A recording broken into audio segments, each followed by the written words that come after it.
India में 99% लोग जिंदगी भर मेहनत करते हैं, फिर भी रिच सिर्फ कुछ ही लोग बनते हैं। अगर मेहनत ही सब कुछ होती, तो मजदूर सबसे अमीर होते। आज मैं आपको बताऊंगा वो सच जो स्कूल, पेरेंट्स और बैंक्स कभी नहीं बताते।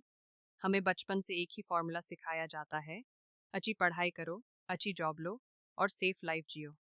इसलिए हम डिग्री के पीछे भागते हैं, सैलरी के पीछे भागते हैं, पर कभी वेल्थ के बारे में सोचते ही नहीं। सैलरी का मतलब होता है आप अपना टाइम बेच रहे हो, और टाइम लिमिटेड होता है। चाहे आप 30,000 कमाओ या 3 लाख, सैलरी का एक सीलिंग होता है। इसलिए एक सच समझ लो, सैलरी कभी आपको रिच नहीं बना सकती। सैलरी आते ही सबसे पहले phone EMI, car EMI, credit card EMI. EMI आज का कंफर्ट देती है, पर फ्यूचर का कंट्रोल छीन लेती है। मिडिल क्लास फ्यूचर की इनकम आज ही स्पेंड कर देती है। जब सेविंग्स ज़ीरो होती है, तो स्ट्रेस शुरू होता है। स्ट्रेस में लोग गलत डिसीजंस लेते हैं, और फिर एक और लोन, फिर एक और ईएमआई। इस तरह बनता है लोन से स्ट्रेस, और स्ट्रेस से फिर लोन। अमीर और मिडिल क्लास के पास पैसा अलग नहीं होता, सोच अलग होती है। अमीर लोग एसेट्स बनाते हैं जो पैसा लाते हैं। मिडिल क्लास लाइबिलिटीज खरीदती है जो पैसा ले जाती हैं।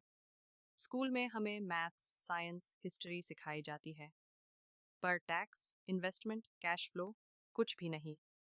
इसलिए मिडिल क्लास इमोशनल डिसीजंस लेती है, और सिस्टम लॉजिकल डिसीजन से पैसा कमाता है। सिस्टम कभी अनफेयर नहीं होता, सिस्टम रूल्स फॉलो करता है। पर प्रॉब्लम तब होती है जब लोग रूल्स समझते ही नहीं। सिस्टम स्मार्ट लोगों को रिवॉर्ड करता है और इमोशनल लोगों को पनिश। गरीबी कोई एक्सीडेंट नहीं होती, गरीबी डिसीजंस का रिजल्ट होती है। रोज के छोटे डिसीजंस आपका फ्यूचर डिसाइड करते हैं। अगर आप सच में पैसा समझना चाहते हो, तो सिस्टम को ब्लेम करना बैंड करो।